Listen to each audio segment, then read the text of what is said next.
Hello बच्चा party, सभी की नजरें स्क्रीन पर। यहाँ पे आपको एक ट्रक दिख रहा है। ट्रक 10 मीटर पर सेकंड से चल रहा है और उसके आगे कौन खड़ा है? गोलू। कार है, कार की स्पीड भी 10 मीटर पर सेकंड है, उसके आगे कौन खड़ा है? भोलू। और बाइक है, बाइक की स्पीड भी 10 मीटर पर सेकंड है और उसके आगे कौन खड़ा है? लोलू। अबे लोलू के पाँव बनाना भूल गए, सॉरी लोलू। तो लोलू खड़ा है बाइक के आगे, भोलू खड़ा है कार के आगे और गोलू खड़ा है ट्रक के आगे।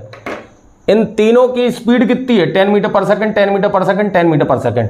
ट्रक जाके टकराएगा गोलू से, कार जाके टकराएगी भोलू से और बाइक जाके टकराएगी लोलू से। बताओ सबसे कम डैमेज किसको होगा? अपने अंदाजे से बता दो, सबसे कम डैमेज किसको होगा? तुम सबका आंसर है भैया, सबसे कम डैमेज लोलू को होगा। और सबसे ज्यादा डैमेज किसको होगा? सबसे ज्यादा डैमेज गोलू को होगा।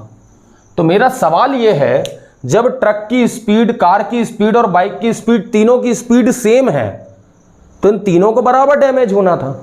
तो गोलू को ज्यादा डैमेज क्यों हुआ और लोलू को कम डैमेज क्यों हुआ? सवाल यह है।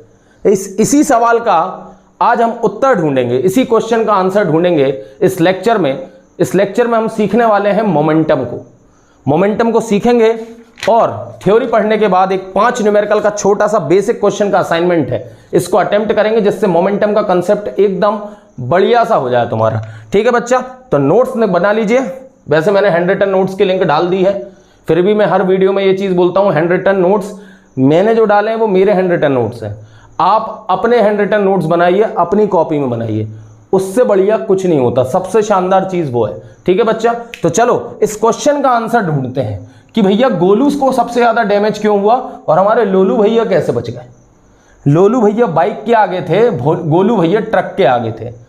इन सबकी स्पीड सेम है पर मास सबका अलग अलग है। ट्रक का मास सबसे ज्यादा है, उससे कम है कार का, और सबसे कम मास किसका होगा?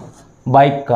अगर इसके नीचे साइकिल रख देते तो कोई चौथा व्यक्ति कहता साइकिल को तो हम ऐसे ही रोक लेंगे एक हाथ से, 10 मीटर पर सेकंड से चलती साइकिल को तो ऐसे ही रोक लेंगे। आहा, पर जब ट्रक भी 10 मीटर पर सेकंड से आया तो चूंकि उसका मास ज्यादा था, तो उसका इफेक्ट ज्यादा होगा। बस इसी टर्म्स को आज हमें सीखना है।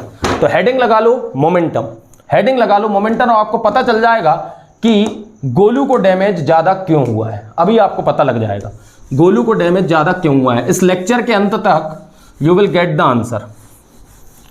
तो हेडिंग लगा लीजिए मोमेंटम, आप लोगों ने किताब वगैरह में अभी डेफिनेशन पढ़ी होगी, तो ये पढ़ ली होगी कि भैया एक ऑब्जेक्ट का मास m है और ऑब्जेक्ट यदि v वेलोसिटी से मूव कर रहा है, एक ऑब्जेक्ट का मास m है और ऑब्जेक्ट यदि v वेलोसिटी से मूव कर रहा है, देन व्हाट इज मोमेंटम? तो आप लोगों ने बोला होगा कि product of mass and velocity, the product of mass and velocity is known as momentum. The product of mass and velocity is known as momentum. Momentum denoted by P. Then formula is P is equal to mv. इसकी standard unit होती है kg metre per second और ये quantity होता है vector quantity होने का मतलब इसके पास मैग्नीट्यूड भी होता है और एक पर्टिकुलर डायरेक्शन भी होता है। ठीक है ना? मैग्नीट्यूड और डायरेक्शन दोनों होता है। तो इसकी स्टैंडर्ड यूनिट होती है kg मीटर पर सेकंड। इसका फॉर्मूला होता है मास इनटू वेलोसिटी। एक डेफिनेशन तो ये हो गई। क्या हो गई एक definition? If an object is having mass m and moving with velocity v, then its momentum can be represented as mass into velocity. Momentum denoted by p, then formula is m into v, unit is kg metre per second, quantity is vector. मैं एक definition और देना चाहता हूं, एक definition और जो समझने में आसान होगी। ये तो डेफिनेशन क्या है? ये तो मैथमेटिकल एक्सप्रेशन को आपने वर्ड्स में बोल दिया कि भैया the product of mass and velocity is known as momentum. इसमें समझ में क्या आया? समझने के लिए ये डेफिनेशन आप लिख सकते हो, the effect of mass on the motion of an object, the effect of mass on the motion of an object is known as momentum. The effect of mass on the motion of an object is known as momentum. ये समझने की definition हो सकती है और ये mathematical expression को define करने के लिए कि ये product of mass and velocity is known as momentum. समझने के लिए the effect of mass on the motion of an object is known as momentum. आप ध्यान करो, जब आप अकेले साइकिल चलाते हो आप बड़े आसानी से चला लेते होगे। मान लो आप ये साइकिल चला रहे हो, उसको मिटा दें, लिख लिया होगा, मिटा देना है ना। या आप अकेले साइकिल चला रहे हो, जो आपकी साइकिल है, सीट अच्छी वाली लगा देनी तो गड़ जाएगी तुम्हें। या आपकी साइकिल है, आप अकेले चला रहे हो, बढ़िया अकेले 10 मीटर पर सेकंड से चला रहे थे, बढ़िया चला रहे थे। अब जैसे ही आपको आपका रास्ते में दोस्त मिला, आपके दोस्त ने कहा यार भाई बिठा ले, तुम ठहले दयावान, तुम दयालु इंसान, you are a kind hearted person, बहुत कोमल हृदय है तुम्हारा, तुमने कहा यार बैठ जा मेरे भाई।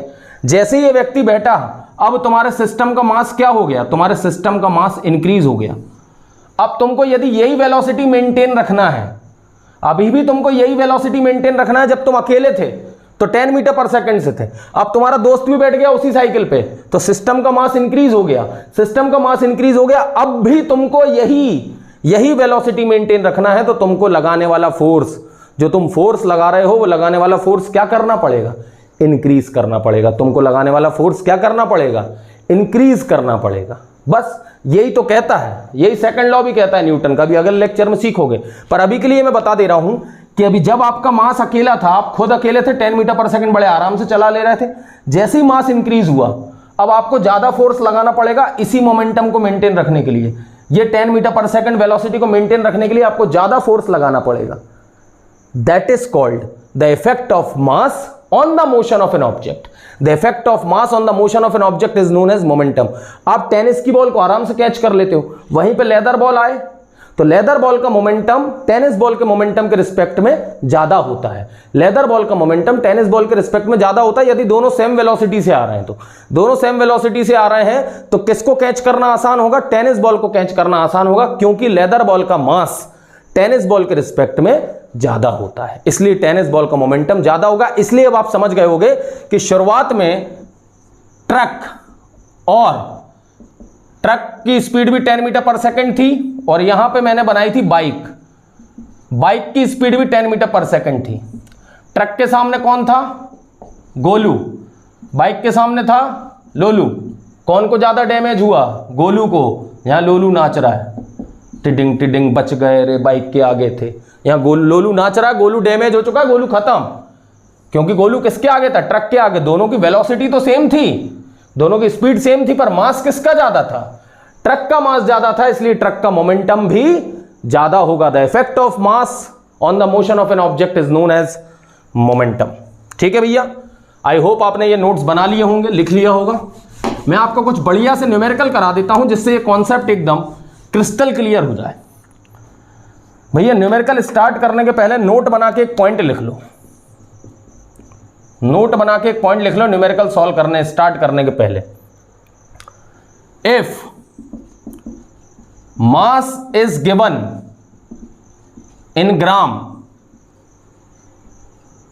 Then convert it in KG.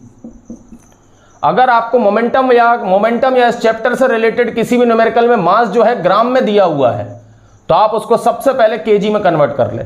For example आपके पास कोई केस आया कि भैया एक बॉल है 200 ग्राम की, वो ट्रेवल कर रही, 200 ग्राम की बॉल है, तो 200 ग्राम की बॉल को सबसे पहले आपको केजी में कन्वर्ट कर लेना है। 200 डिवाइडेड बाय 1000, जैसे ही आप 1000 से डिवाइड करोगे ये केजी में कन्वर्ट हो जाएगा। ग्राम को केजी में कन्वर्ट करने के लिए कैसे डिवाइड कर दो, 1000 से डिवाइड कर दो। ग्राम को केजी में कन्वर्ट करने के लिए कैसे डिवाइड कर दो, 1000 से डिवाइड कर दो। इसलिए कर दो क्योंकि मोमेंटम की जो स्टैंडर्ड यूनिट है वो है KG metre per second. Momentum की स्टैंडर्ड यूनिट है केजी मीटर पर सेकंड। कई बार न्यूमेरिकल सॉल्व करते समय ये गलती हो जाती है कि हम मास को ग्राम में कैलकुलेट कर देते हैं और आंसर उसने केजी मीटर पर सेकंड में पूछा हुआ रहता है। उसने बाकी सारी चीजें स्टैंडर्ड यूनिट में दी रहती है, बस जो मास है वो ग्राम में दिया हुआ रहता है। तो इस मिस्टेक को ना करें, न्यूमेरिकल सॉल्व करते समय पूरा कॉन्सेप्ट सीखने के बावजूद भी ये गलती हो जाती है, इसलिए इतनी बेसिक बात मैंने बताई है। तो नोट डाउन कर लीजिए कि if mass is given in gram then convert it in KG. और केजी में कैसे कन्वर्ट करोगे, डिवाइडेड बाय 1000। चलो पहला क्वेश्चन कर लेते हैं, बहुत आसान है। 5 क्वेश्चन का असाइनमेंट है, छोटा सा, पर आपके कॉन्सेप्ट क्लियर करेगा। आखिरी के 3 क्वेश्चन बहुत शानदार है, स्कूल एग्जामिनेशन में एज इट इज पूछे जा सकते हैं। A ball of mass 200 gram is, question लिखते जाओ साथ में, a ball of mass 200 gram is moving with 10 metre per second, 10 metre per second, find its momentum, find its momentum. Solve करने का तरीका, सबसे पहले आपको मास कितना दिया हुआ है, मास दिया हुआ है 200 ग्राम, हम इसको कन्वर्ट कर लेंगे केजी में, 200 डिवाइडेड बाय 1000 क्या आ गया 0.2 kg, मास है 0.2 kg। क्या वेलोसिटी दी है, yes, moving with 10 metre per second, velocity कितनी दी है 10 मीटर पर सेकेंड। अब आपके पास मोमेंटम का फॉर्मूला होता है मास इनटू वेलोसिटी, मास कितना है 0.2, वेलोसिटी कितनी है 10, इसको सॉल्व करोगे, ये पॉइंट हटाए 10 से 10 खत्म, P इज इक्वल टू आ गया 2 kg metre per second, unit लिखना ना भूलें। This is the momentum of the ball, 2 kg metre per second, this is the momentum of the ball. I hope clear हुआ होगा, ये पहला सवाल, पहला क्वेश्चन क्लियर हुआ होगा, बड़ा बेसिक न्यूमेरिकल था, शानदार न्यूमेरिकल था। चलो अगले पे आते हैं, अगला क्वेश्चन, पॉज करके अटेम्प्ट करना है ना बेटा, पॉज कर लेना वीडियो को और फिर अटेम्प्ट करना। A ball is moving with 20 metre per second, a ball is moving with 20 metre per second, its momentum is 10 kg metre per second, 10 kg metre per second,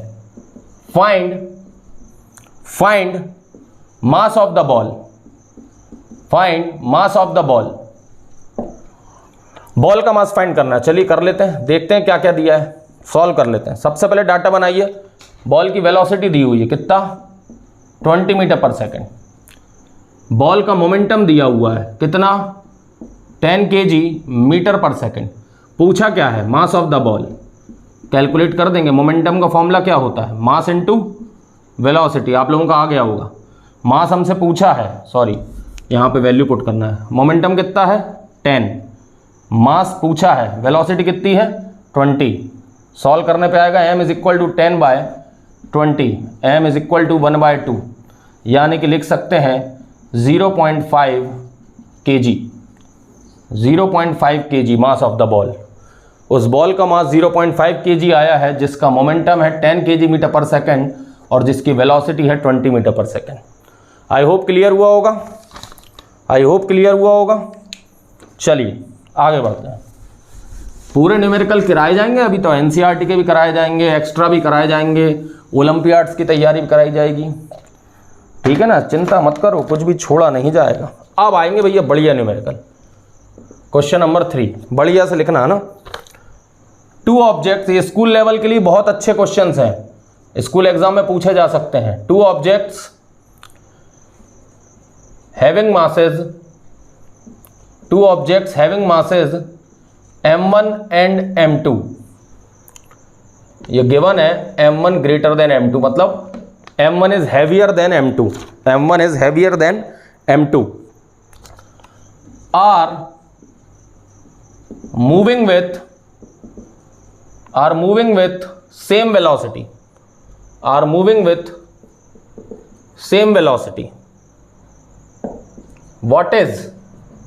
what is the relation between their momentum।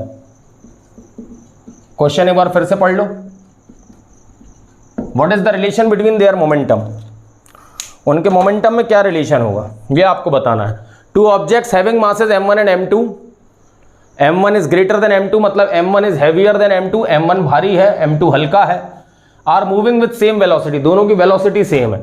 What is the relation between their momentum, यहां से आपको answer मिल जाएगा। पहला case यही था, object के मास अलग थे, वो ट्रक और बाइक और कार में, पर उनके मास अलग थे पर वेलोसिटी सबकी सेम थी, तो अब आपको मोमेंटम का रिलेशन पता चल जाएगा उनका। चलिए सॉल्व कर लेते हैं, ठीक है ना। यहां पे हम देख लेते हैं let the momentum of first ball कितना होगा, पहले ऑब्जेक्ट का momentum m1 is equal to m1 into V. तुम कहोगे वी क्यों सर, वेलोसिटी सेम है। दूसरे ऑब्जेक्ट का मोमेंटम कितना होगा, m2 into V. First equation, second equation, ठीक है भैया। अब आप देख रहे होगे इक्वेशन 1 डिवाइडेड बाय, रिलेशन चाहिए तो कुछ ऐसा करते हैं, इक्वेशन 1 डिवाइडेड बाय इक्वेशन 2, तो क्या आ जाएगा, P1 upon P2 is equal to M1V upon M2V। V तो सेम था, कट गया, तो क्या आ जाएगा, P1 upon P2 is equal to M1 upon M2। इसको संभाल के रख लो, इसको संभाल के रख लो यहां पे। अब आपके पास एक रिलेशन है, now M1 greater than M2, M1 बड़ा है M2 से, हाँ या ना, ये गिवन है।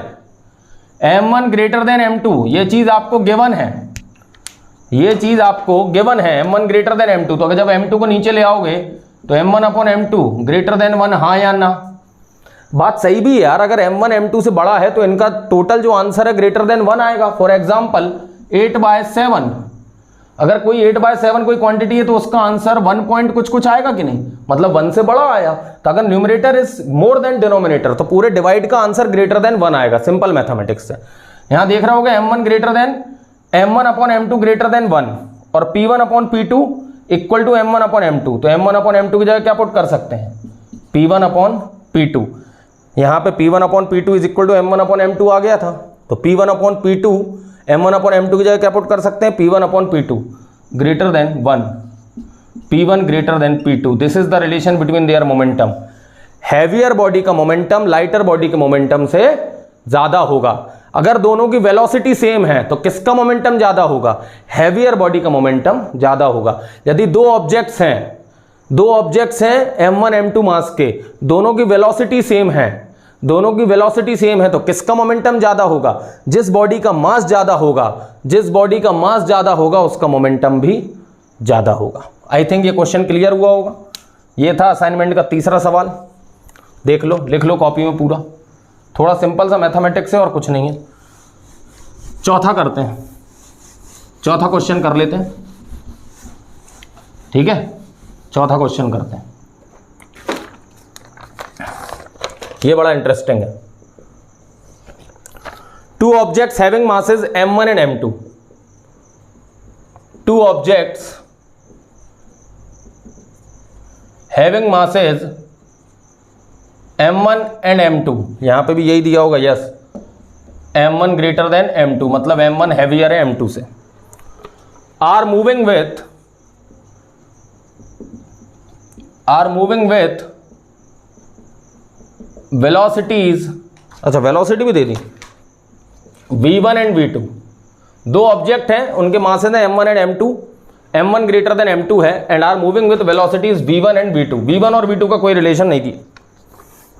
If their momentum is same, if their momentum is same, यदि उनका मोमेंटम सेम है, क्वेश्चन में दे रखा है if their momentum is same, then what is the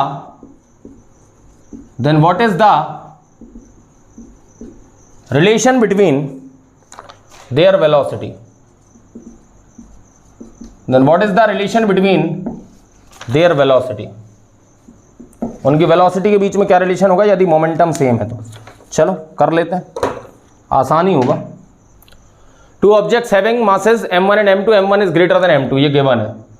मान लो पहले ऑब्जेक्ट का मोमेंटम P1 है तो M1 इंटू V1। मान लो दूसरा ऑब्जेक्ट का मोमेंटम P2 है तो M2 is equal to V2। Given क्या है, गिवन क्या है, दोनों के मोमेंटम सेम है, मतलब P1 is equal to P2, ये चीज गिवन है भैया, क्वेश्चन में गिवन है। Their momentum is same, momentum same है तो उठा के मोमेंटम सेम कर दो। M1 V1 is equal to M2 V2, थोड़ा सा अरेंज करके लिखें तो M1 upon M2 is equal to V1 upon V2, sorry V2 upon V1। ये देखो, ये M2 यहाँ जाएगा, M2 इसके नीचे आके लिखाएगा, V1 इसके नीचे जाके लिखाएगा, तो M1 upon M2 is equal to V2 upon V1। जरा इसको संभाल के रख लो। नाउ क्या गिवन है, m1 greater than m2। Now m1 greater than m2, ये गिवन है, ये चीज आपको क्वेश्चन में given, m1 greater than m2, सो m1 upon m2 greater than 1। अभी पिछले क्वेश्चन में समझाया मैंने कि अगर numerator is more than denominator तो उसका टोटल रेशियो आंसर हमेशा 1 से ज्यादा आएगा। तो m1 upon m2 greater than 1, m1 upon m2 की जगह क्या पुट कर सकते हो, v2 upon v1, v2 upon v1 is more than 1, यानी कि इसको लिखा जा सकता है v2 is more than v1। v2 is more than v1 मतलब इस स्टेटमेंट का क्या मतलब है, यदि दो ऑब्जेक्ट्स हैं दोनों का मोमेंटम सेम है, दो ऑब्जेक्ट्स हैं दोनों का मोमेंटम सेम है पर दोनों के मासेस और वेलोसिटी अलग अलग है, दो ऑब्जेक्ट हैं दोनों का मोमेंटम सेम है पर दोनों के मासेस और वेलोसिटी अलग अलग हैं, तो किसकी वेलोसिटी ज्यादा होगी, भैया लाइटर बॉडी की वेलोसिटी ज्यादा होगी, क्योंकि v2 is more than v1, मतलब v2 किसकी वेलोसिटी है, m2 की, v2 किसकी वेलोसिटी है, m2 की, m2 is the lighter body. तो यदि दो ऑब्जेक्ट का मोमेंटम सेम होता है तो वेलोसिटी किसकी ज्यादा होगी, यदि दो ऑब्जेक्ट का मोमेंटम सेम है तो जो लाइटर बॉडी होगी उसकी वेलोसिटी हैवियर बॉडी से ज्यादा होगी, जो बॉडी लाइटर है उसकी वेलोसिटी हैवियर बॉडी से ज्यादा होगी, प्रोवाइडेड दैट कि दोनों ऑब्जेक्ट्स का मोमेंटम क्या हो, सेम हो। यदि दो ऑब्जेक्ट्स का मोमेंटम सेम है तो लाइटर बॉडी की वेलोसिटी हैवियर बॉडी की वेलोसिटी से ज्यादा होगी। ये चीज आपने यहां प्रूफ कर दी। हो गए बच्चा, चलिए लास्ट क्वेश्चन की तरफ चलते हैं असाइनमेंट के। आई होप आप लोगों को ये चीज बिल्कुल क्लियर हो गई होगी। अगर आप कभी भी याद रखें अपना टाइम खर्च करते हैं किसी वीडियो में किसी क्वेश्चन पे तो आपका कुछ ना कुछ फायदा ही होगा, ठीक है ना। ये क्वेश्चन मैं एज ए होमवर्क दे रहा हूं आपको, कमेंट बॉक्स में इसके आंसर बताएंगे आप मुझे, है ना। टू ऑब्जेक्ट्स लिख लीजिए, two objects of equal masses, अब मास इक्वल कर दिए उन्होंने, equal masses are moving with velocities v1 and v2, v1 is greater than v2, what is the relation between their momentum, what is the relation between their momentum। इस question का answer आप लोग देने वाले हैं मुझे। आई होप मोमेंटम क्लियर हुआ होगा, नोट्स बना लिए होंगे। अब अगले लेक्चर में मिलेंगे न्यूटन सेकंड लॉ के साथ, तब तक के लिए खुश रहिए, आबाद रहिए। जय हिंद, जय भारत।